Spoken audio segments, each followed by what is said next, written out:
जय हिंद। सभी साथियों को प्यार भरा नमस्कार। आप सभी प्रिय विद्यार्थियों का विजन इंस्टीट्यूट के डिजिटल प्लेटफॉर्म और आपके अपने GK by Ajay sir YouTube channel पर स्वागत है।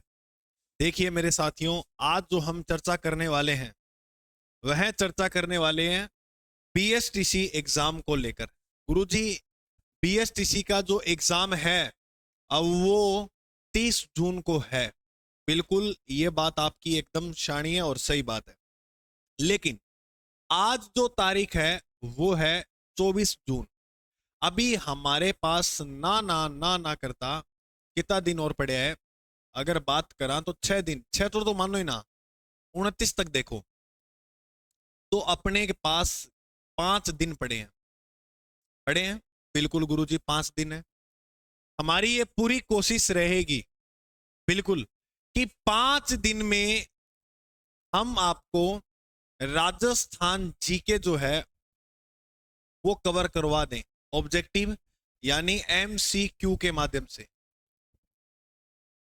एमसीक्यू महत्वपूर्ण प्रश्नों के माध्यम से हम जो है पूरे राजस्थान का भूगोल कंप्लीट पढ़ेंगे, जिसमें भूगोल होगा, इतिहास होगा, और कला एवं संस्कृति होगी, और पॉलिटी यानी राजस्थान की राज व्यवस्था। 2-3 प्रश्न आते हैं, वो भी क्लियर हो जाएंगे, कोई दिक्कत वाली बात नहीं है। बस सबसे बड़ी बात होनी चाहिए आपके अंदर धैर्य कितना है, आप कितना मुझे सुन पाते हो। बस इस बात को ध्यान में रखना और क्लास अपने शुरू करते हैं। डेली क्लास देखना, बिल्कुल सामान्य परिचय से लेके यानी बिल्कुल जीरो से लेके अंत तक चलेंगे अपने। अभी इतना नहीं है कि मैं आपको यहाँ ज्ञान दिखाऊं, देखो मुझे ये आता है वो आता नहीं। हम सिर्फ और सिर्फ आपके बीएसटीसी एग्जाम को लेकर उस पॉइंट के हिसाब से इतनी बात करने वाले हैं। अच्छा, ये 5 क्लासेस जो है वो आपको डेली देखनी है, और डेली क्लास का जो टाइम रखा है हमने वो रखा है 6 बजे। तो 6 बजे आप सारे काम मुकाकर 1 घंटा ये क्लास आपको जरूर देखनी है। तो चलिए करते हैं अपनी क्लास को शुरू। अच्छा, अब ये बताओ गुरुजी, हमारे जो जीके वाला पार्ट आएगा वो न्यू आएगा या ओल्ड आएगा? हम आपको पूरा विश्वास दिलाते हैं कि आपके जो है वो एग्जाम में ओल्ड जीके ही आएगा। ओल्ड का मतलब ये है कि राजस्थान के 33 जिलों जो थे उन्हीं में से प्रश्न आएगा, 50 जिलों का प्रश्न नहीं आएगा। जैसे आपसे पूछे कि मल्लीनाथ का मंदिर कहाँ है, तो आप ये बोलोगे बाड़मेर। अलग से बालोतरा ऑप्शन मिलता है तो वो हम टिक करेंगे, अलग बात है, लेकिन नहीं मिलता तो बाड़मेर ही करेंगे। ठीक है, इस प्रकार से आपको प्रश्न देखने को मिलेंगे। चलिए तो हम शुरू करते हैं। निम्नलिखित में से असंगत कथन को छाटिए। इनमें से गलत कथन बताना है कौन सा है। पंजाब की सीमा राजस्थान से क्या 89 किलोमीटर लगती है? हरियाणा की सीमा 1262 लगती है। मध्य प्रदेश की 877 और गुजरात की 1022। जरा बताओ इसमें जो राइट उत्तर माना जाएगा वो क्या होगा? जल्दी जल्दी बता दो भाई, जल्दी जल्दी बता दो। अगर तुम नहीं बताओगे तो हम बताएंगे, तुम नहीं बताओगे तो हम बताएंगे, बिल्कुल बताएंगे। चलो, ये हमारा प्यारा राजस्थान, प्यारा सा राजस्थान दिख रहा है आप सभी साथियों को? अभी मैं 1 मिनट इसका डायग्राम बना लेता हूं, थोड़ा सा इंतजार कीजिएगा। 1 मिनट, 1 मिनट बस, हल्का सा छोटा सा इंतजार आपको मैंने करवाया। और इस बदले में हम देखो यहाँ कितने कंसेप्ट क्लियर करेंगे। लगभग जो इंपॉर्टेंट प्रश्न यहां से बनेंगे वो हमारे सारे के सारे यहां क्लियर हो जाएंगे। ठीक है, हाँ जी। तो देखिए, ये हमारा प्यारा सा राजस्थान। अब आपको मैं एक बात बता दूं मेरे दोस्त, राजस्थान इधर से लेकर यहां इधर, ये जो सीमा लगती है ये किसी देश से लगती है, और जब कोई सीमा किसी अन्य देश से लगे तो उसे बोलते हैं अंतरराष्ट्रीय सीमा। तो राजस्थान की यहां एक स्थान है हिंदू मलकोट। स्थान का नाम क्या है? हिंदू मलकोट। स्थान का नाम बोलिएगा, हिंदू मलकोट। हिंदू मलकोट से हिबा, हिबा बा से याद रखोगे बखासर। इंदुमल कोट से बाकासर तक जो सीमा है वो लगती है एक देश जिसका नाम है पाकिस्तान। और पाकिस्तान से ये जो सीमा लगती है वो 1070 किलोमीटर। कितनी लगती है मेरे दोस्त? 1070 किलोमीटर। यहां हमारे पुराने जीके में बताऊंगा मैं, गंगानगर है। अब नया जो है वो अनूपगढ़ लग गया है, ठीक है। उसके बाद लगता है बीकानेर, फिर जैसलमेर, और फिर बाड़मेर, ठीक है। आप मेरी बात मान के ये पढ़ लीजिएगा। गंगानगर की सीमा 210 किलोमीटर है। गंगानगर की जो सीमा है वो 210 किलोमीटर। बीकानेर की सीमा 168 किलोमीटर लगती है। जैसलमेर की सीमा सर्वाधिक लगती है 464 किलोमीटर। और बाड़मेर की सीमा जो लगती है वो 228 किलोमीटर। इसका मतलब सर्वाधिक जो सीमा लगती है वो जैसलमेर जिले की, न्यूनतम जो सीमा लगती है वो बीकानेर जिले की। फिर ये तो होगी अंतरराष्ट्रीय। अंतरराज्य पर भी 5 राज्य स्थित हैं। नंबर 1 पंजाब। थोड़ा नीचे जाएंगे तो यहां एक राज्य है जिसका नाम है हरियाणा। फिर और नीचे जाएंगे तो यूपी। फिर और नीचे एमपी। और इधर एक राज्य है जिसका नाम है गुजरात। क्या नाम है? गुजरात। तो देखिए, अगर हम बात करें पंजाब, देखो भाई, पंजाबी व्यक्ति कोई नई चीज लेकर आता है तो क्या बोलता है? मेरा सूट था नवासी। तो यहां आप क्या लिखोगे? 89 किलोमीटर। 89। और गुजरात में पंजाबी व्यक्ति गया तो बोला 10 बाई की कम है मेरे तो, 10 बाई। तो गुजरात की सीमा कितनी लगती है? 10 बाई। सबसे ज्यादा सीमा लगती है मध्य प्रदेश के साथ, 1600 किलोमीटर। कितनी? 1600 किलोमीटर। उत्तर प्रदेश में इस बेल्ट में जाट वंश ने राज किया था, जाट 8, क्योंकि ये लोग साथ साथ रहते थे, 877। हरियाणा में सीमा की बात करें तो 1262 किलोमीटर। सर्वाधिक जो सीमा लगती है वो मध्य प्रदेश की लगती है। और न्यूनतम जो सीमा है राजस्थान के साथ वो पंजाब की लगती है। पंजाब की 89 एकदम सही है। हरियाणा की 1262 एकदम सही है। मध्य प्रदेश, ये बात गलत हो गई है। मध्य प्रदेश की जो सीमा लगती है वो कितनी लगती है? 1600 किलोमीटर। यूपी की लगती है 870। तो समझ में आई बात मेरे दोस्त? हाँ जी। चलिए अब बात करते हैं अपने नेक्स्ट प्रश्न की। 1 नवंबर 1956 जब राजस्थान का पुनर्गठन हुआ, इस दिन राजस्थान के मुख्यमंत्री कौन थे? जरा जल्दी जल्दी जवाब दीजिएगा, जल्दी जल्दी जवाब दीजिएगा।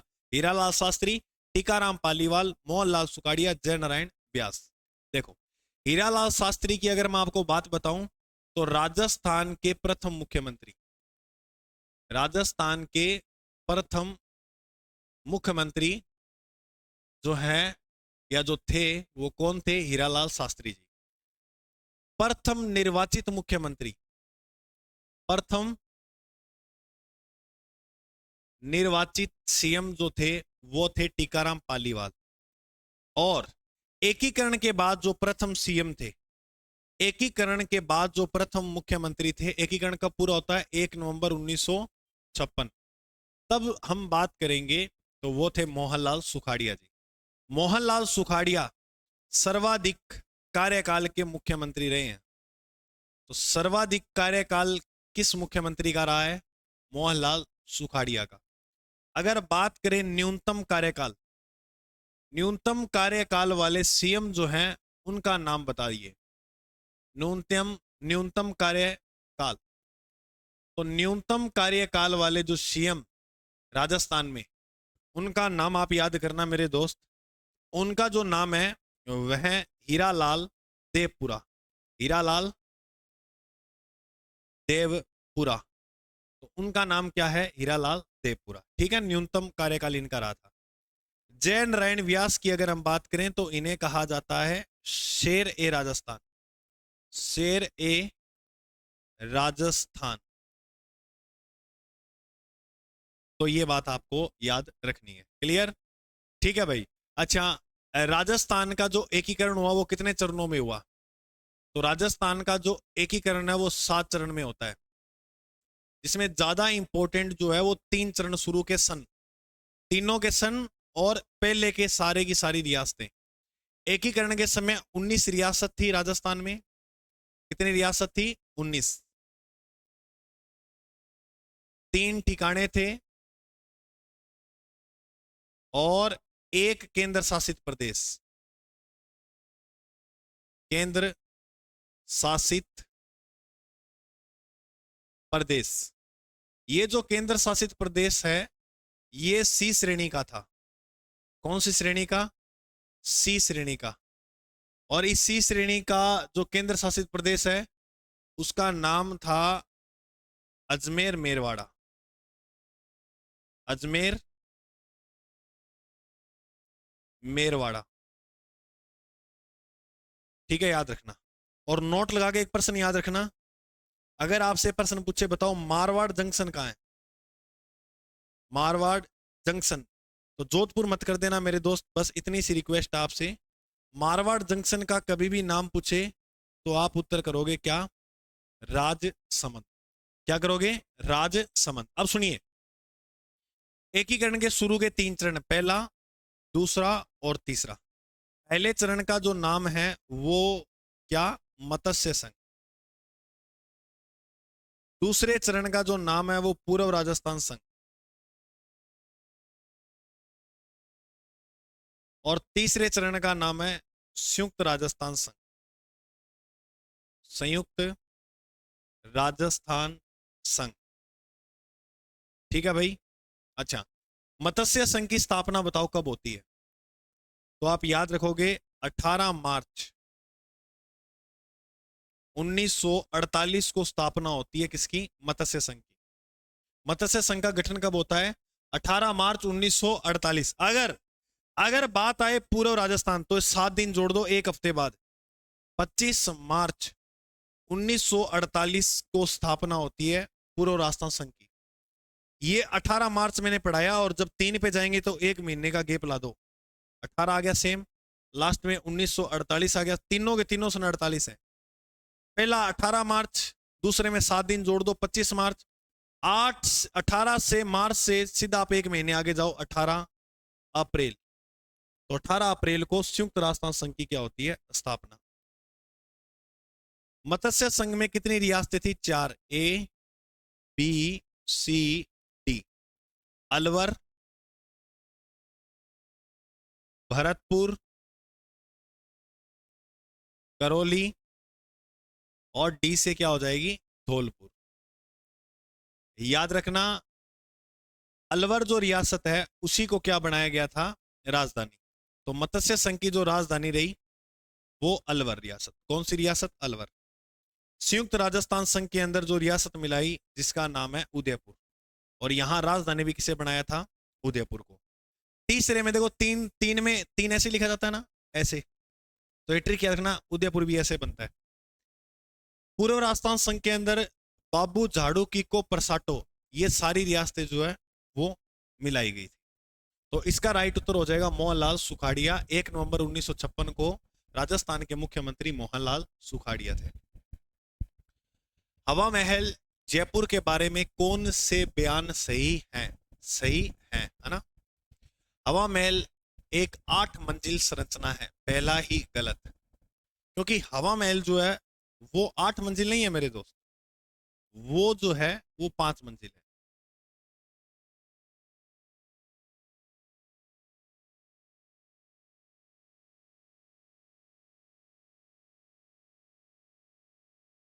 इस प्रकार से अपना हवा महल जो है वो बना हुआ है।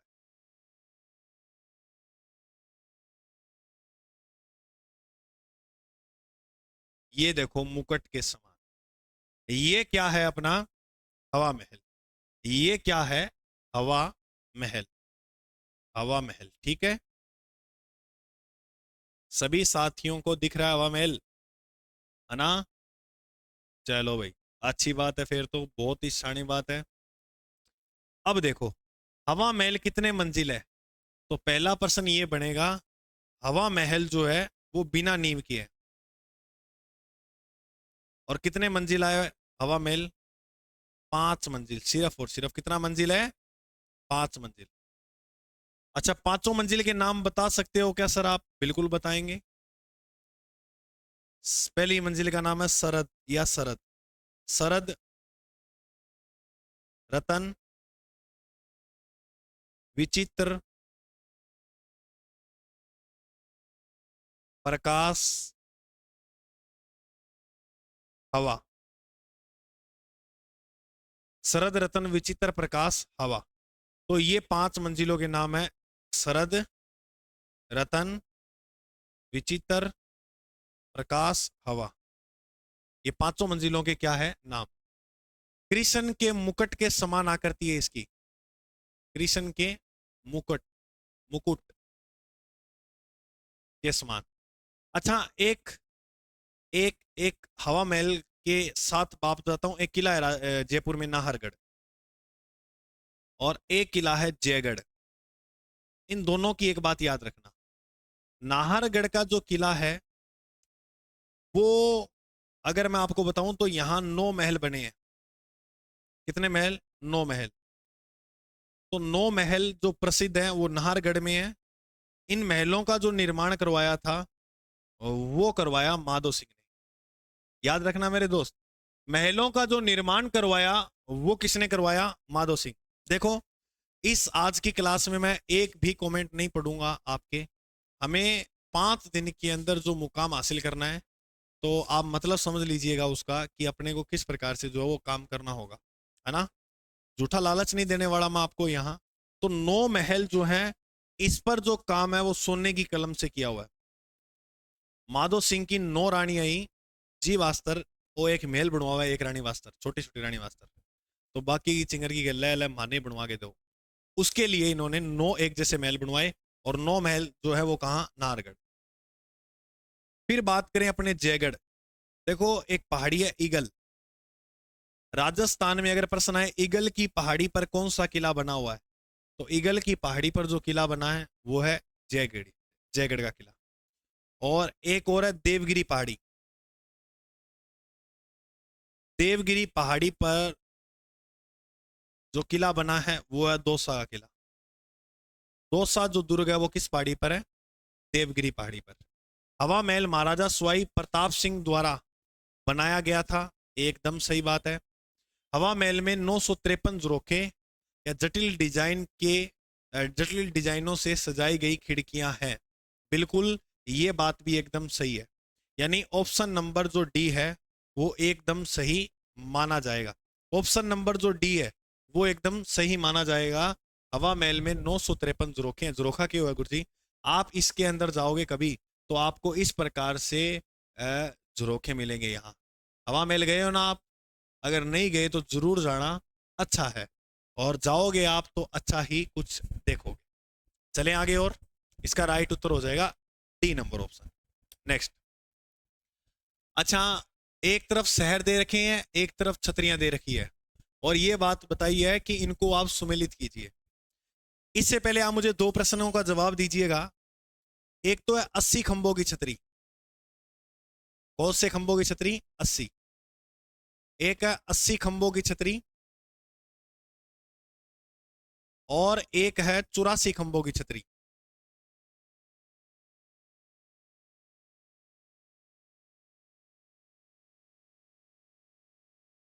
अब अगर आपसे प्रश्न पूछा जाए क्या 80 खंभों की जो छतरी है बताइए वो कहां है?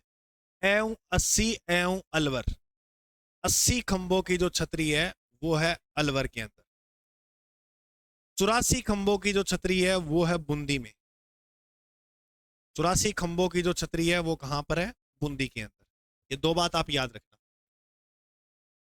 जयपुर की अगर हम बात करें तो गेटोर, गेटोर की छतरी कहां है? जयपुर में। जैसलमेर के जो राजा थे उनका शमशान घाट माना जाता है बड़ा बाग। बड़ा बाग कहां है? जैसलमेर में। तो ए का डी, ए का डी, ये बात। हाँ जी, तो ए का डी, ए का डी यानी इसमें भी है, इसमें भी है, इसमें भी है। Very good. डी का एक इसमें है, डी का एक इसमें भी है सर, इसमें भी है। यानी ये भी नहीं होगा, ये भी नहीं होगा, इन दोनों में से एक होगा। अब हम देख लेते हैं जसवंत थड़ा कहां है। तो जसवंत थड़ा हमने पढ़ा है बार बार, जोधपुर के अंदर है। तो बी का सी, बी का सी, ऑप्शन नंबर सी एकदम राइट हो जाएगा अपना। सी नंबर जो ऑप्शन है वो डंके की चोट पर हम ये बात बोल सकते हैं आपको, आप पढ़ लेना। इसमें से आपको प्रश्न जो है वो काफी देखने को मिलेंगे एग्जाम के अंदर, ठीक है। अच्छा, ये जो जसवंत थड़ा है इसे कहते हैं राजस्थान का ताजमहल। राजस्थान का ताजमहल। तो राजस्थान का ताजमहल किसे कहते हैं? जसवंत थड़ा। जसवंत थड़ा है कहां? जोधपुर में है। और जसवंत थड़े का जो निर्माण है वो किसने करवाया? तो जसवंत थड़े का जो निर्माण है वह करवाया था सरदार सिंह ने। इसके द्वारा करवाया गया निर्माण? सरदार सिंह के द्वारा। इनके पिताजी थे जसवंत सिंह, उनकी याद में बनाया गया जसवंत थड़ा, ठीक है भाई। अच्छा सर, एक प्रश्न कंफ्यूजिंग करता है कि राजस्थान का हरिद्वार किसे कहते हैं?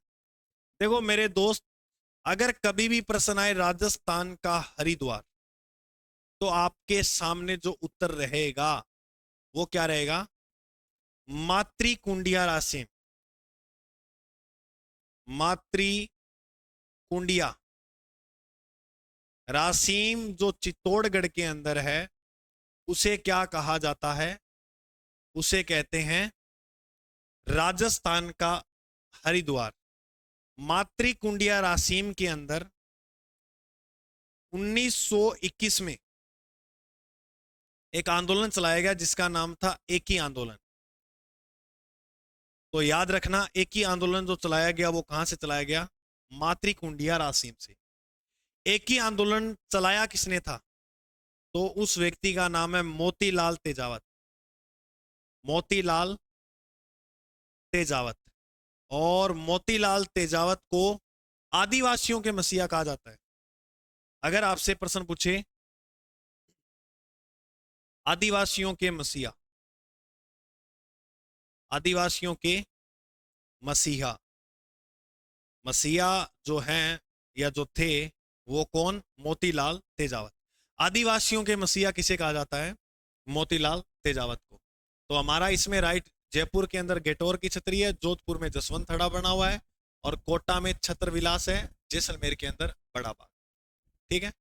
कोटा की एक बात और याद रखना, ब्लैक पोट्री। ब्लैक पोट्री कहां की फेमस है? कोटा। ब्लैक पोट्री कोटा की हुई तो जयपुर के अंदर याद रखोगे ब्लू पोट्री। ब्लू पोट्री की प्रश्न आए, ब्लू पोट्री का पूछे तो आप क्या करोगे? आप करोगे जयपुर। चलिए नेक्स्ट प्रश्न की ओर।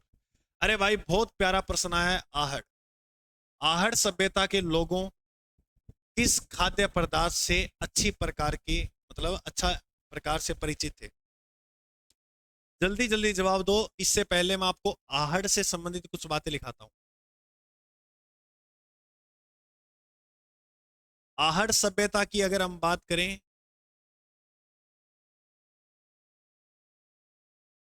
तो आहड़ सभ्यता कहां है? आहड़ सभ्यता कहां है? याद रखिएगा, आहड़ सभ्यता जो है वो राजस्थान के उदयपुर जिले में। अच्छा बताओ किनारे किस नदी की है? तो या तो ऑप्शन में मिल जाएगा आयड़ नदी। अगर आयड़ नहीं मिला तो क्या मिलेगा मेरे दोस्त? तो मिलेगा आपको बेड़च नदी। आयड़ या बेड़च नदी के किनारे एक सभ्यता पनपी जिसे बोलते हैं आहड़।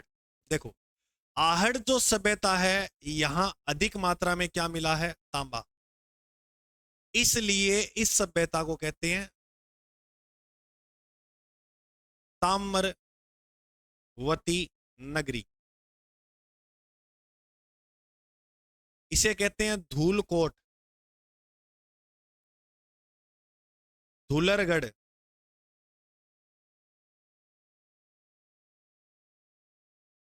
और ये जो है एक ग्रामीण सभ्यता है। कैसी सभ्यता है?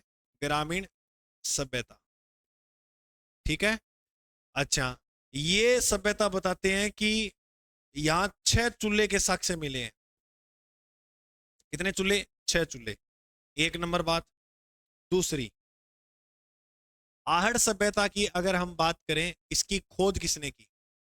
तो आहड़ सभ्यता की खोज की थी अक्षय कीर्ति व्यास, AC व्यास। AC व्यास द्वारा जो है वो आहड़ सभ्यता की क्या की गई? खोज, ठीक है। अच्छा गुरुजी दूसरी बात आप क्या लिखा रहे थे? ये लोग चावल से परिचित थे, चावल से तो परिचित थे लेकिन चांदी से अपरिचित थे, चांदी से अपरिचित थे, चांदी का ज्ञान इनको नहीं था। तो इसमें राइट उत्तर, आप गेहूं मत कराना मेरे दोस्त, ध्यान से पढ़ना, इसका राइट उत्तर जो होगा वो होगा बाजरा, सॉरी चावल। बाजरा की अगर हम बात करें तो बाजरा जो है वो किसकी फसल है, खरीफ की। बाजरा जो है वो किसकी फसल है, खरीफ की। गेहूं जो है वो किसकी फसल है, रवि की। गेहूं जो है वो किसकी, रवि। और यहां पर इसके लिए उपयुक्त वर्षा मानी जाती है मावठ वर्षा, सबसे लाभदायक मानी जाती है मावठ वर्षा, जो राजस्थान के बीकानेर जिले में होती है सर्वाधिक। कहां होती है, बीकानेर के अंदर। मेरी बात समझ में आई। तो आर्य सभ्यता को जो लोग हैं वो चावल से अधिक परिचित थे, ठीक है। अब आपको सुमेलित करना है और इसके अंदर जो है वो सुमेलित उत्तर का चयन करना है। एक तरफ जिले दे रखे हैं और दूसरी तरफ पर्वत दे रखे हैं, बहुत बढ़िया और शानदार।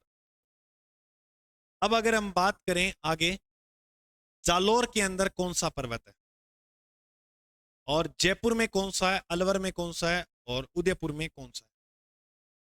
तो देखो सीधा सीधा पड़ा है, जालोर में झारोल, और उसके बाद अगर हम बात करें बरवाड़ा, वो है जयपुर में। अलवर के अंदर है बिलाली, और उदयपुर के अंदर है सायरा, ठीक है। इसका राइट उत्तर हो जाएगा एक का दो, यानी पहले ही ऑप्शन में दिया गया है। चलो मिलाएं तो सही, एकदम सही है या गलत है। बी का एक, बी का एक बिल्कुल सही है, सी का चार, सी का चार एकदम सही है, डी का तीन, डी का तीन एकदम सही है। इसके अलावा आपको कौन कौन से पर्वत याद रखने हैं। एक तो आपको याद रखना है गुरु शिखर पर्वत,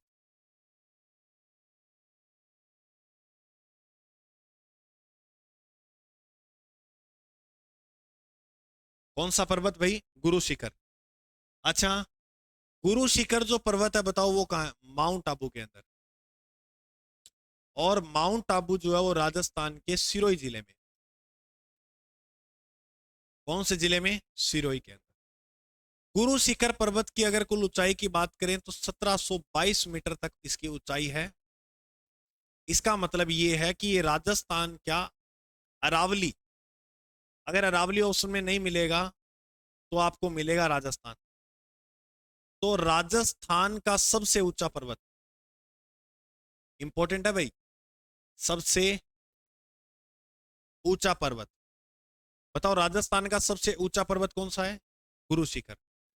इसके ऊपर अगर हम प्लस कर दें कितना, 5 मीटर। गुरुजी 5 मीटर क्यों प्लस करेंगे, 5 मीटर का इसके ऊपर दत्तात्रेय जी का मंदिर बना है, और इसी दत्तात्रेय जी के नाम पर इसका नाम क्या पड़ा है, गुरु शिखर। इसके नाम पर ही ये जो नाम है वो रखा गया है, ठीक है, गुरु शिखर। दत्तात्रेय जी का जो मंदिर है वो 5 मीटर होने के बाद इसकी टोटल ऊंचाई हो जाएगी 1727 मीटर। ये बात मेरे दोस्त याद रखना। फीट में पूछे तो 5650 फीट। अगर इसकी हाइट फीट में पूछे तो याद रखना कितनी है, 5650 फीट। रह जाएगा ध्यान में, हाँ बिल्कुल ठीक है। अब आगे बढ़ते हैं अपने नेक्स्ट। अगर प्रश्न आए कमलनाथ पर्वत कहाँ है, कमलनाथ। अगर प्रश्न आए ऋषि केस भी आ सकता है, ऋषि देव भी आ सकता है, ऋषभ देव, कमलनाथ। और उसके अलावा जो आ सकता है प्रश्न वो आ सकता है खो, और लास्ट एक याद रखना रघुनाथगढ़।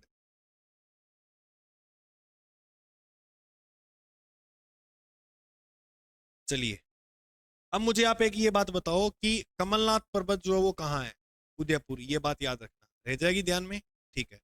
ऋषभ देव पूछे तो उदयपुर करना है, और ऋषिकेश पूछे तो सिरोही करना है।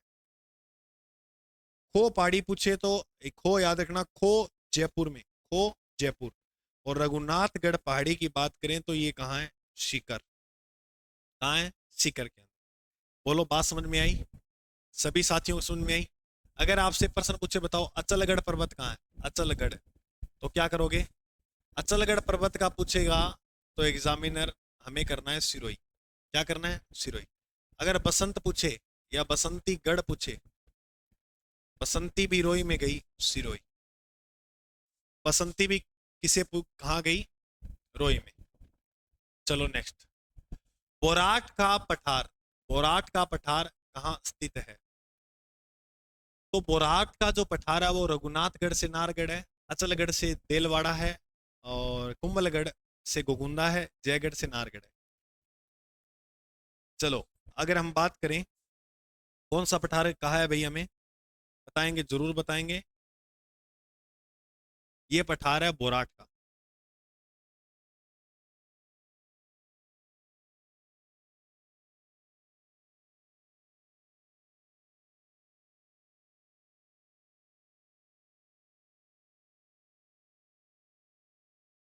कौन सा पठार? बोराट का। जी जरूर, 1 मिनट में ही बता देंगे, ज्यादा लंबी चौड़ी कहानी नहीं रहेगी। तो देखो, बोराट का पठार शुरू होता है गोगुंदा से।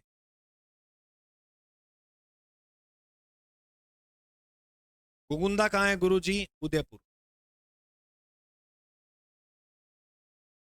और समाप्त होता है कुंभलगढ़। अब ये प्रश्न सीधा सीधा आ सकता है कि कुंभलगढ़ कहाँ है, तो कुंभलगढ़ है राजसमंद में। कुंभलगढ़ कहाँ है? राजसमंद में। तो याद रखना, इसके बीच में जो पठार फैला है वो पठार कौन सा है? वह है बोराट पठार या बोराट का पठार। बोलो समझ में आई बात? हाँ। अगर गुरुजी प्रश्न पूछे लसाड़िया का पठार तो क्या करें? अगर प्रश्न पूछे उड़िया का पठार,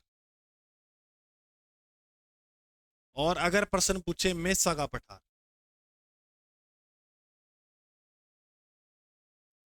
तो सुनो भाई, लसाड़िया का जो पठार है वो है उदयपुर में। लसाड़िया का पठार कहाँ है? उदयपुर। उड़िया का पठार जो है वो राजस्थान का सबसे ऊंचा पठार है जो सिरोही जिले के अंदर है। और मेसा का पठार चित्तौड़गढ़ में है, टोपी नुमा आकृति का, चित्तौड़गढ़ के अंदर। इसकी आकृति जो है वो इस प्रकार से टोपी नुमा है।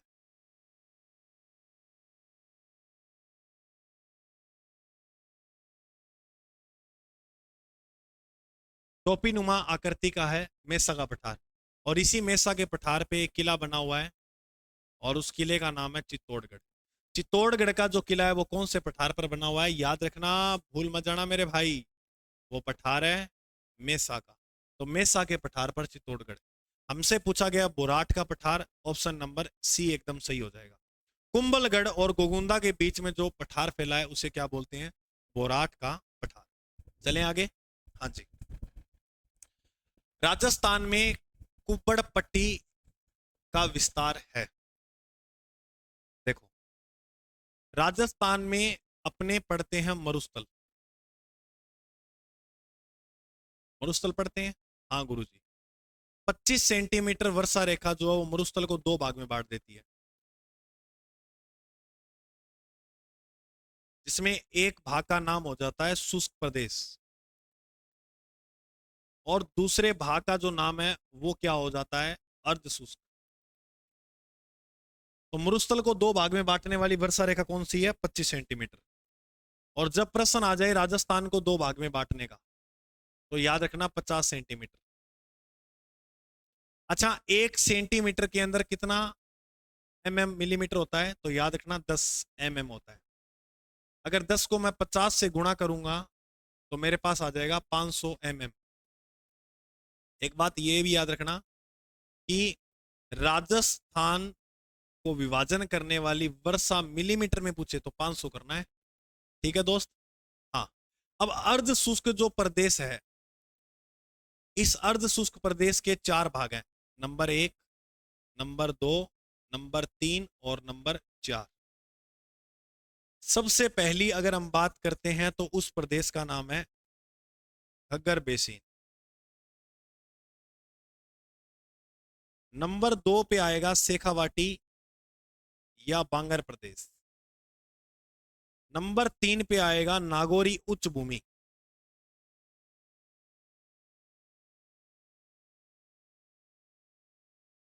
और नंबर 4 पे जो नाम है वो है लूनी वेसिन, या इसके प्रवाह क्षेत्र को गोडवाड़ बोलते हैं, तो गोडवाड़ वेसिन भी बोल सकते हो। हम जो बात करेंगे अभी वो करेंगे कुब्बड़ पट्टी की। तो कुब्बड़ पट्टी जो देखने को मिलती है वो नागौरी उच्च भूमि के अंदर, नागौरी उच्च भूमि में पाई जाती है कुब्बड़ पट्टी। कुब्बड़ पट्टी को बांका पट्टी भी कहते हैं, और इसे हॉच बेल्ट भी कहा जाता है।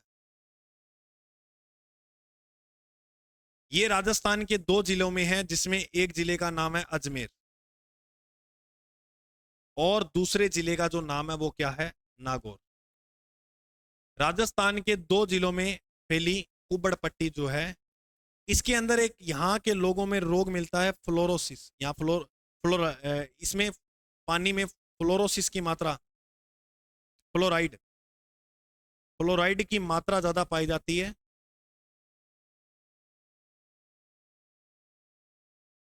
फ्लोराइड की मात्रा पानी में यहाँ देखने को मिलती है, जिससे एक रोग होता है फ्लोरोसिस, इसमें हड्डियों का मुड़ जाना, दांतों का पीलापन होना, ये देखने को मिलता है। तो इसका राइट उत्तर क्या होगा, कुब्बड़ पट्टी का विस्तार है नागौर और अजमेर, ये रहा इसका राइट उत्तर, ऑप्शन नंबर सी। अगर आपसे प्रश्न पूछे, बताओ भाप बोल्डर का मुख्यालय कहाँ है?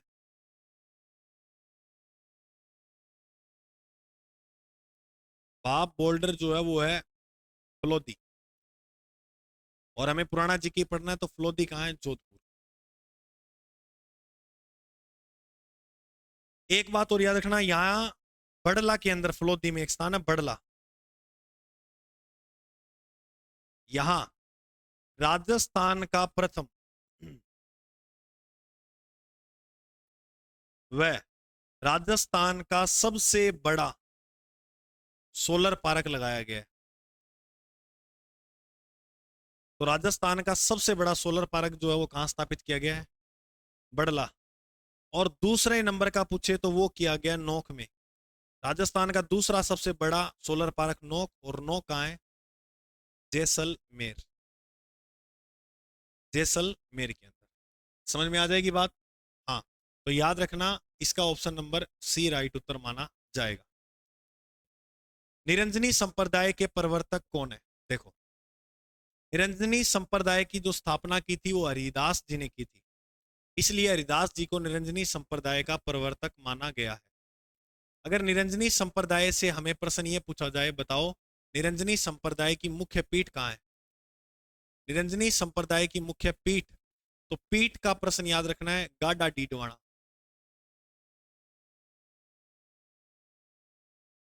गाडा डीडवाना के अंदर जो है वो मुख्य पीठ है, यानी नागौर में। क्लियर? तो निरंजनी संप्रदाय की मुख्य पीठ कहाँ है, गाडा डीडवाना के अंदर। अच्छा, जसनाथ जी की बात करें तो इनका जन्म कतरियासर में हुआ।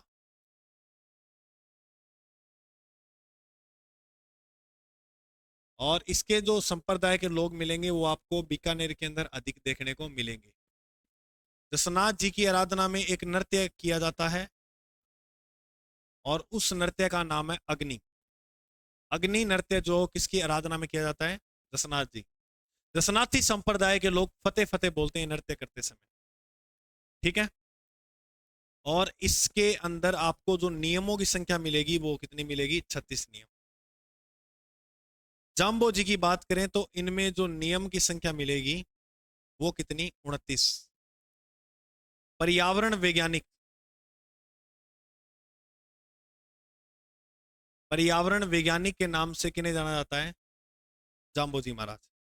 जाम्बोजी महाराज का जो संबंध है वो है मुकाम से, और मुकाम कहाँ है, जोधपुर। मुकाम धाम जो है वो कहाँ, जोधपुर के अंदर। तो याद रखना इतनी सी बात, ज्यादा लंबी चौड़ी तो है नहीं। अच्छा, एक मीरा मंदिर और याद रखना कहाँ पर है, मीरा मंदिर। तो मीरा मंदिर है चित्तौड़गढ़ में। कहाँ पर है, चित्तौड़गढ़ में। मीरा का जन्म जो होता है वो पाली में, मीरा का जन्म कहाँ होता है, पाली में। सर राजस्थान का कबीर किसे कहते हैं? अगर प्रश्न आए राजस्थान का कबीर, तो राजस्थान का कबीर कहते हैं दादू दयाल जी को।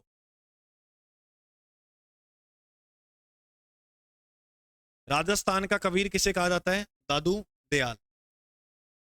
और इनकी जो मुख्य पीठ है वो है नारायणा। और नारायणा कहाँ है?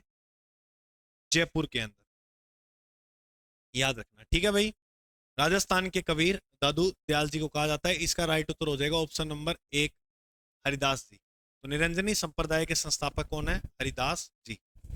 चलिए नेक्स्ट, लोक देवता तेजा जी, बहुत प्यारा प्रश्न है, का पवित्र तीर्थ स्थल बांसी दुगारी, बांसी दुगारी जो स्थान है वो कहाँ है? तेजा जी का जो पवित्र स्थल है बांसी दुगारी, वो नागौर, बूंदी, बीकानेर और झालावाड़ में से कहाँ है? तो याद रखना वो है ऑप्शन नंबर बी, बूंदी के अंदर। कुछ साथी ये सोच रहे होंगे सर तेजा जी का संबंध तो नागौर से है, क्योंकि परवसर नागौर में ही हम तेजा जी को पढ़ते हैं। तो सुनना मेरी बात ध्यान से, तेजा जी का जो मेला भरता है वो मेला भरता है परवसर में। तो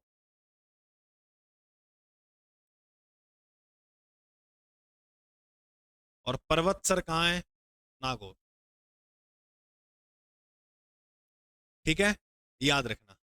और बीकानेर की स्थापना बता दो कब होगी? बीकानेर की स्थापना है जो होती 1488 में, राव बीकाने की, राव बीकाने। झालावाड़ से प्रश्न ये आ सकता है, डग कहाँ है? डग, तो एक तो ये याद रखना डग झालावाड़ में है। दूसरा, गोमती सागर पशु मेला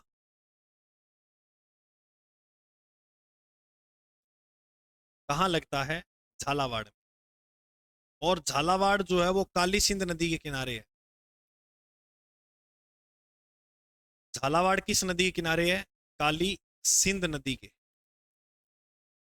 रेजा को ध्यान में, ठीक है। अब बताओ आगे बढ़े क्या? बीकानेर एक ऐसा जिला है यहां नदी नहीं है, नदी नहीं है। तो राजस्थान का वो जिला जहां नदी नहीं है वो है बीकानेर। बीकानेर जिले में कोई नदी नहीं बहती है। पीथल के नाम से प्रसिद्ध पृथ्वीराज किसके बेटे थे, पुत्र थे? राव जेतसी, राव कल्याणमल, राव लूणकरण सर, महाराजा राय सिंह। बिल्कुल सिंपल है। देखो, एक राजा हुए जिनका नाम है कल्याणमल, और कल्याणमल जो राजा है उसके बेटे ही थे जिनका नाम है पृथ्वीराज राठौड़। और पृथ्वीराज राठौड़ की एक बहुत प्रसिद्ध रचना है, शायद आपने उसका नाम सुना हो, बेली किशन रुक्मणी री वचनिका।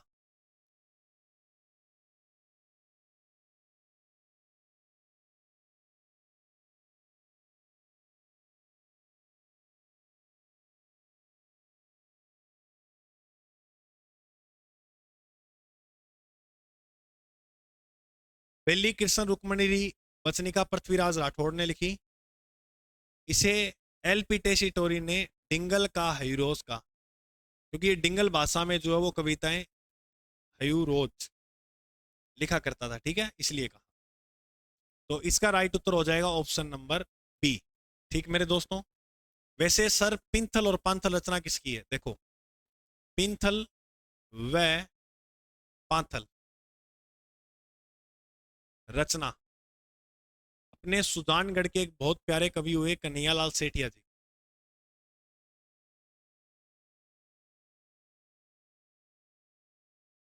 क्या नाम है? कन्हैयालाल सेठिया जी। सुजानगढ़ के हैं। सुजानगढ़ कौन से जिले में है? चूरू में। कन्हैयालाल सेठिया ने लिखी पिंथल। पिंथल से अंगिक जो इसने दर्शाया नाम वो पृथ्वीराज के लिए, और पांथल जो नाम है वो प्रताप के लिए, महाराणा प्रताप के लिए जो नाम लिया वो क्या लिया? पांथल। कन्हैयालाल सेठिया की जो अन्य रचना है वो कौन कौन सी है? अन्य रचना, नंबर 1 लील टांस, नंबर 2 धरती धोरारी, धरती धोरारी, और वन फूल इसका पहला उपन्यास था। कन्हैयालाल सेठिया का प्रथम उपन्यास का नाम क्या है? वनफूल। अरे भाई, तुम्हें बोरिंगपन तो महसूस नहीं हुआ? ठीक है।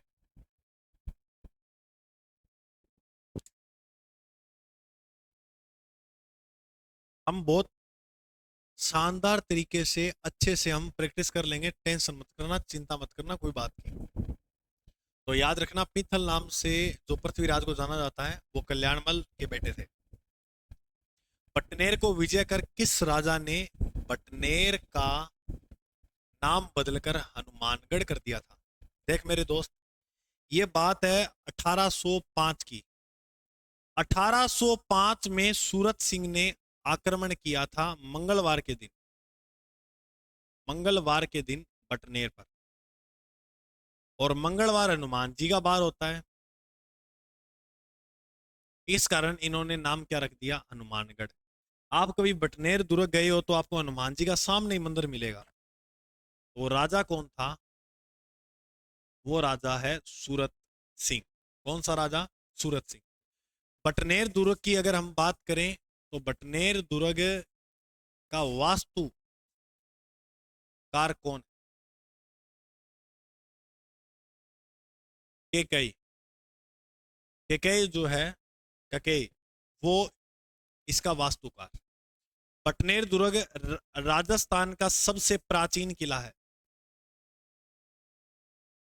जो घग्गर नदी के किनारे है। कौन सी नदी के किनारे है? घग्गर। क्योंकि घग्गर नदी के बाईं ओर बना हुआ है। कहां बना हुआ है? बाईं ओर। बटनेर दुर्ग में बात की जाए तो 52 बुर्ज हैं, 52 बीघा भूमि पर फैला है, और 52 ही बताते हैं प्राचीन काल में यहां कुएं हुआ करते थे। तो एक तो ये विशेषता याद रखना। और राजस्थान में सर्वाधिक बुर्ज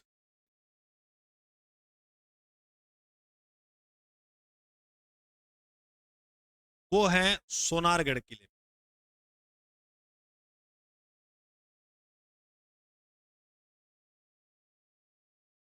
सोनारगढ़ दुर्ग है वो त्रिकुट पहाड़ी पर बना हुआ है। त्रिकुटा पहाड़ी या त्रिकुट पहाड़ी। ठीक है, याद रखना। इसी को एक नाम से और जानते हैं सोनारगढ़ को, स्वर्णगिरी दुर्ग। स्वर्णगिरी दुर्ग के नाम से इन्हें ही जाना जाता है। इसमें गुरुजी बुर्ज हैं कितने? 99, 99 बुर्ज इसके अंदर आपको देखने को मिलेंगे। ये है राजस्थान का दूसरा सबसे बड़ा लिविंग फोर्ट। राजस्थान का पहला सबसे बड़ा लिविंग फोर्ट है वो चित्तौड़गढ़ का किला है। याद रखना, लिविंग का मतलब है जहां जनता रहती हो, और वह किला जिसमें खेती होती है वो भी चित्तौड़गढ़ का है। ठीक है, चलिए 13 नंबर प्रश्न की ओर। जयपुर का अंतिम महाराजा जयपुर के अंतिम महाराजा कौन थे? बताओ भाई। जयपुर के अंतिम महाराजा जो है वो मान सिंह द्वितीय, माधो सिंह द्वितीय, महाराजा राम सिंह द्वितीय, महाराजा विष्णु सिंह।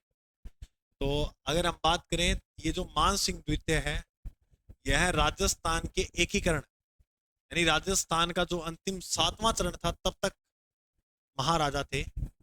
इसको स्पेन का राजदूत बनाकर भेजा गया था।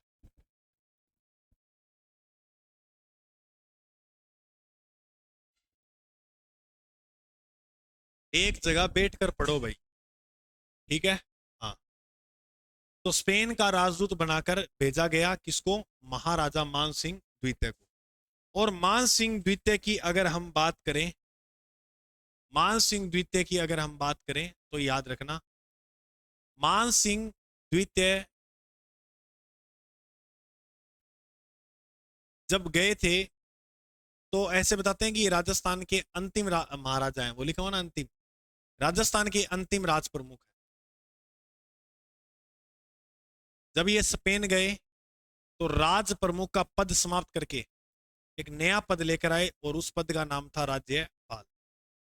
राज्यपाल का जो पद है वो 7वें संविधान संशोधन 1956 में सृजित किया गया था। इसकी बात की जाए तो भाग 5 में उल्लेख है, और आर्टिकल की अगर हम बात करें तो अनुच्छेद 153, अनुच्छेद 153 के अंदर किसका उल्लेख है? राज्यपाल का। अगर हम बात करें राजस्थान के राज्यपाल की, तो राजस्थान के प्रथम राज्यपाल और राजस्थान के वर्तमान राज्यपाल, ये दोनों ही बात याद रखनी है। राजस्थान के पहले राज्यपाल गुरुमुख निहाल सिंह, गुरुमुख निहाल सिंह, और वर्तमान में जो राजस्थान के राज्यपाल हैं उनका नाम है कलराज मिश्र।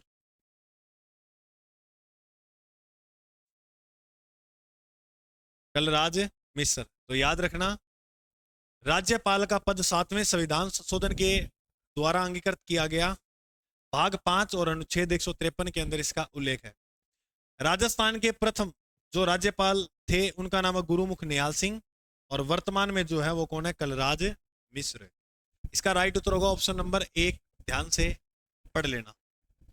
अंतरराष्ट्रीय स्तर पर ख्याति प्राप्त जानकी लाल भांड, बहुत प्यारा प्रश्न है, संबंध किस लोक नाट्य से है?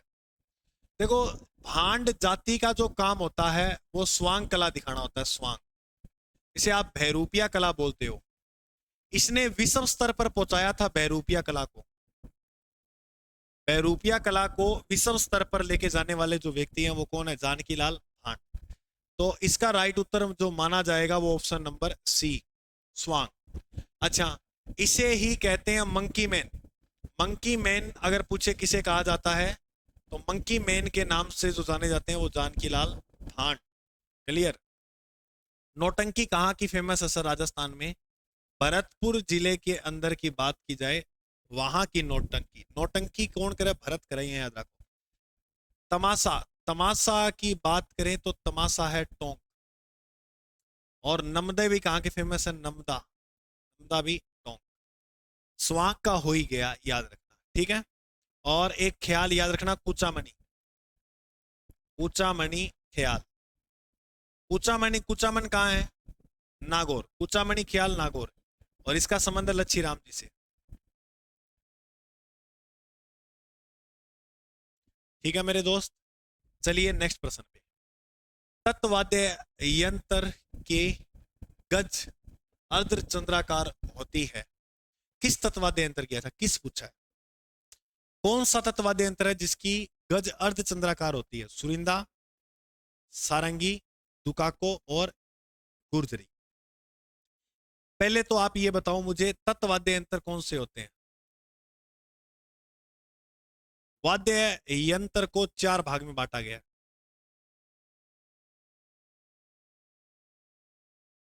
नंबर 1 तत्वाद्य यंत्र, नंबर 2 सुशीर वाद्य यंत्र, नंबर 3 की बात करें तो अवनद, और नंबर 4 की बात करें तो घन वाद्य यंत्र। त्यों तत् त्यों तार, तार से जो स्वर की उत्पत्ति होती है वो तत्वाद्य यंत्र। सुशीर यानी फूक मारकर, फूक मार के बजाए जाने वाले वाद्य यंत्र कौन से? सुशीर। अवनद और घण, घण तो धातु पे चोट मारकर, यानी एक धातु से दूसरे धातु पे ऐसे चोट मारकर बजाए जाते हैं। अवनद वाद्य यंत्र की बात करें तो ये चमड़े से मंडे होते हैं। चमड़े से मंडे वाद्य यंत्र कौन से होते हैं? अवनद। तो आप जरा इसका उत्तर बताओ, तत्वाद्य यंत्र गज अर्धचंद्राकार होती है, कौन सा है? जल्दी जल्दी बताओ।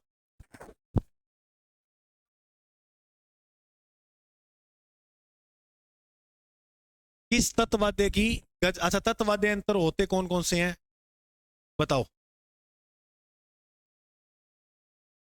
तत्वाद्य यंत्र कौन से होते हैं बताओ?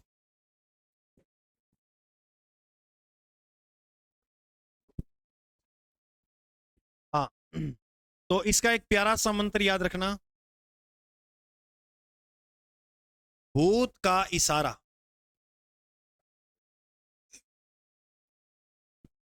भूत का इशारा, दूर से गूंजची,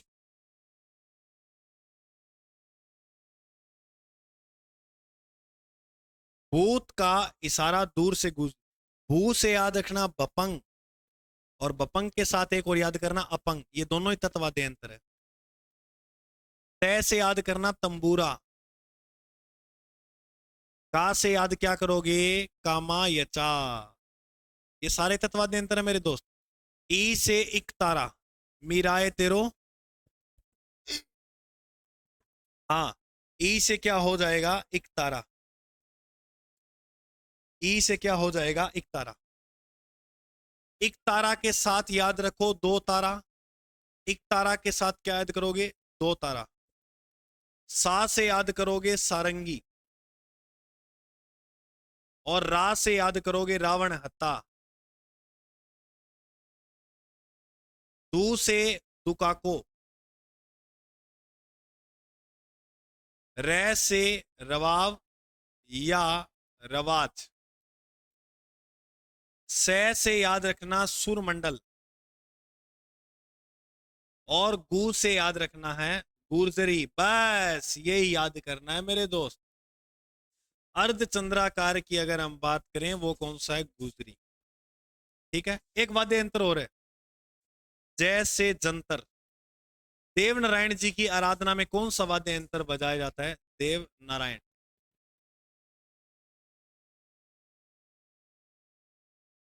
ची से याद रखना चिकारा। गुर्जर जाति के लोगों द्वारा ये वाद्य यंत्र जो है वो बजाया जाता है। देव नारायण जी का मंदिर बताओ कहां है? आसींद नाम सुना है? आसींद। आसींद कहां है? आसींद है भीलवाड़ा में। यहां बना है देव नारायण जी का मंदिर। ठीक है, चलें नेक्स्ट आगे। तो तत्वाद्य यंत्र गज अर्धचंद्राकार होती है, वो कौन सा है? गुर्जरी। गुर्जरी वाद्य गुर्जरी हो गया। चलो उसके बाद याद रखना जंतर। जंतर वाद्य यंत्र देवनारायण जी की आराधना में गुर्जर जाति के लोगों द्वारा। निम्नलिखित में से कौन सा लोक नृत्य है उनके क्षेत्र जुड़े युग्मों से सही नहीं है? यानी वो कौन सा लोक नृत्य है जो सुमेलित नहीं है? क्या ढोल नृत्य जालोर में ही होता है? बिल्कुल, ढोल नृत्य जालोर में थांकना शैली के अंदर किया जाता है। कौन सी शैली में? थांकना शैली में। डांडिया नृत्य मारवाड़ में, एकदम सही बात है। बम्ब रसिया और गिद्दड़। बम्ब रसिया बीकानेर का नहीं है। इसका राइट उत्तर हो जाएगा ऑप्शन नंबर सी। अच्छा सर, गुड़ला नृत्य कहां किया जाता है? गुड़ला, गुड़ला नृत्य किया जाता है मारवाड़ में। चैत्र कृष्ण अष्टमी को, चैत्र कृष्ण अष्टमी को जो नृत्य किया जाता है वो कौन सा? गुड़ला। तो गुड़ला जो नृत्य है वो चैत्र कृष्ण अष्टमी को किया जाता है, ये बात याद रखना। हाँ जी, चलिए आगे। हाँ, अब बात करें अपने 17 नंबर प्रश्न की। 17 नंबर प्रश्न है कि नाथ द्वारा सिहाड़, यानी नाथ द्वारा का जो प्राचीन नाम मिलता है हमें वो क्या मिलता है? सिहाड़। नाथ द्वारा में स्थित प्रसिद्ध श्री नाथ जी के मंदिर का निर्माण किसके द्वारा करवाया गया? जगत सिंह, कर्णावती, जगत सिंह द्वितीय, राज सिंह। तो जब यहां एक झील का निर्माण हुआ राजस्थान में, और ये जो झील है इस झील का नाम है राजसमंद।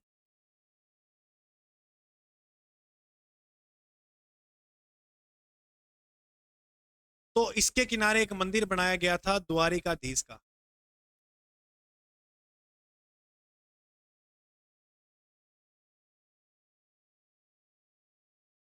द्वारिकाधीश का मंदिर कहां? राजसमंद के अंदर। राजसमंद की झील से थोड़ा सा आगे जाएंगे इधर दूर,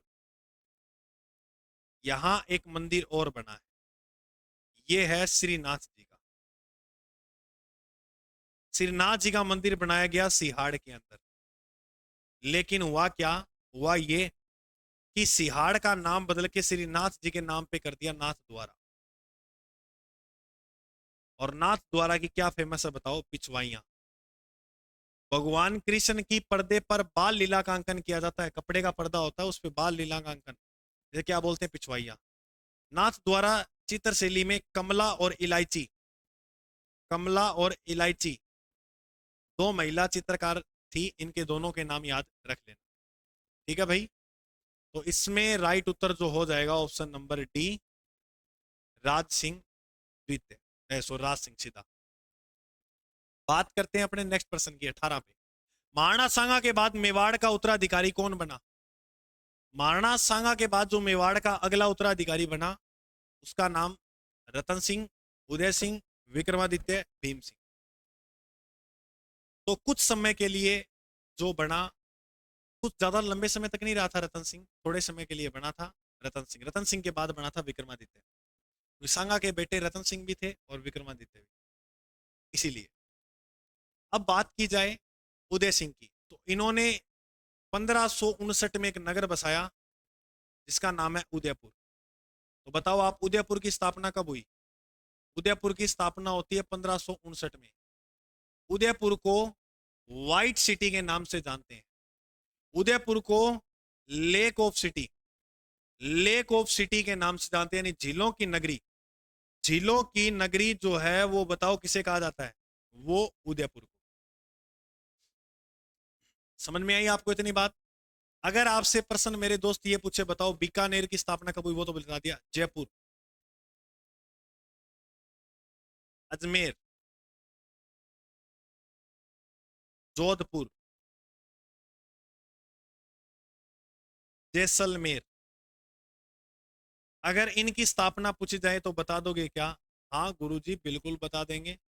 अरे भाई बता दोगे ना एकदम। जयपुर की स्थापना 18 नवंबर 1727 में हुई सवाई जय सिंह के द्वारा। अजमेर 111 और 3 लगा दो, अजय राज के द्वारा।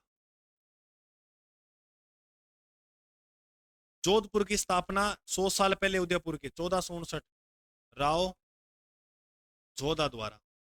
जैसलमेर की स्थापना 1155 में जैसल सिंह भाटी।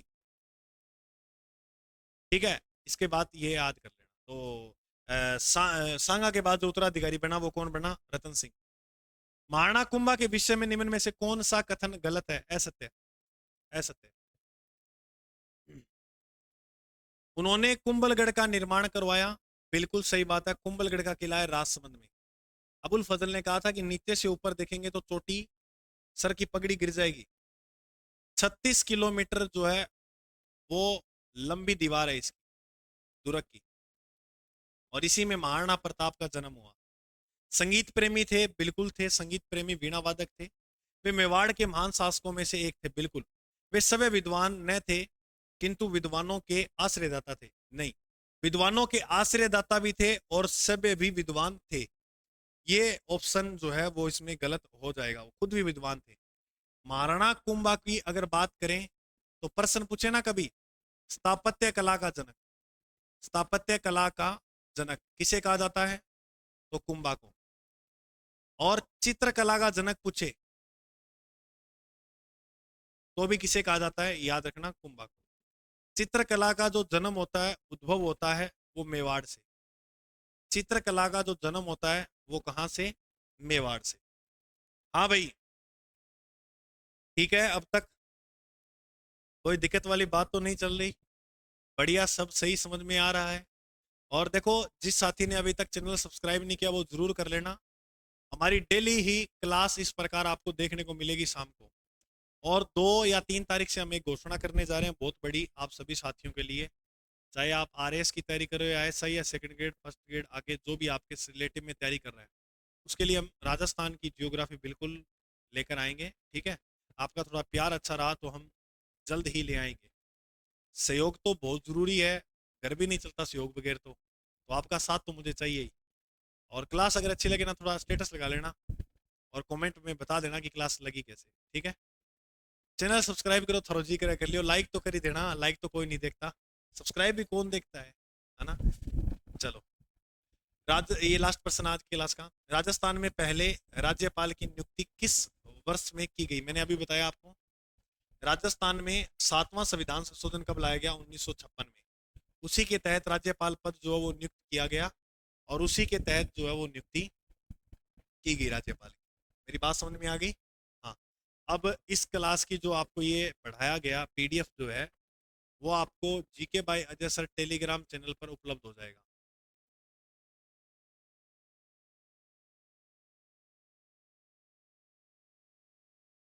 ये टेलीग्राम चैनल जो है वो ज्वाइन कर लेना। ठीक है, ज्वाइन कर लेना मेरे भाई, भूल मत जाना। इस पे ही आपको पूरी की पूरी पीडीएफ जो है वो मिल जाएगी। ठीक है, तो आज की क्लास कैसी लगी जरूर बताना। कल फिर 6 बजे इसी टाइम अपने मिलेंगे। आज तो थोड़ी घंटे से ऊपर हो गई, लेकिन कल कोशिश करेंगे कि 1 घंटे में हम पूरा आपको करवाएं। घंटे से ज़्यादा तो नहीं हुई है, 5 1 मिनट ही हुई है, चल रही है तो। ओके मेरे दोस्त, मिलते हैं अपने अगले भाग में, तब तक के लिए जय हिंद। मुस्कुराते रहो और खूब पढ़ो, खूब मेहनत करो, लास्ट दिन है। कोई 5 1 घंटा की नींद लेगा तो ही कोई फर्क नहीं पड़ा, लास्ट वाले दिन दाब के सो लेना। और हम साथ साथ बताते रहेंगे कि हमें पेपर किस प्रकार से हैंडल जो है वो करना है, वो लास्ट वाले दिनों में मैं आपको बताऊंगा। आप मेरे साथ जुड़ के रहना, बहुत फायदा मिलेगा आपको। ठीक है, ओके, जय हिंद। टेलीग्राम चैनल पर ये पीडीएफ मिल जाएगी।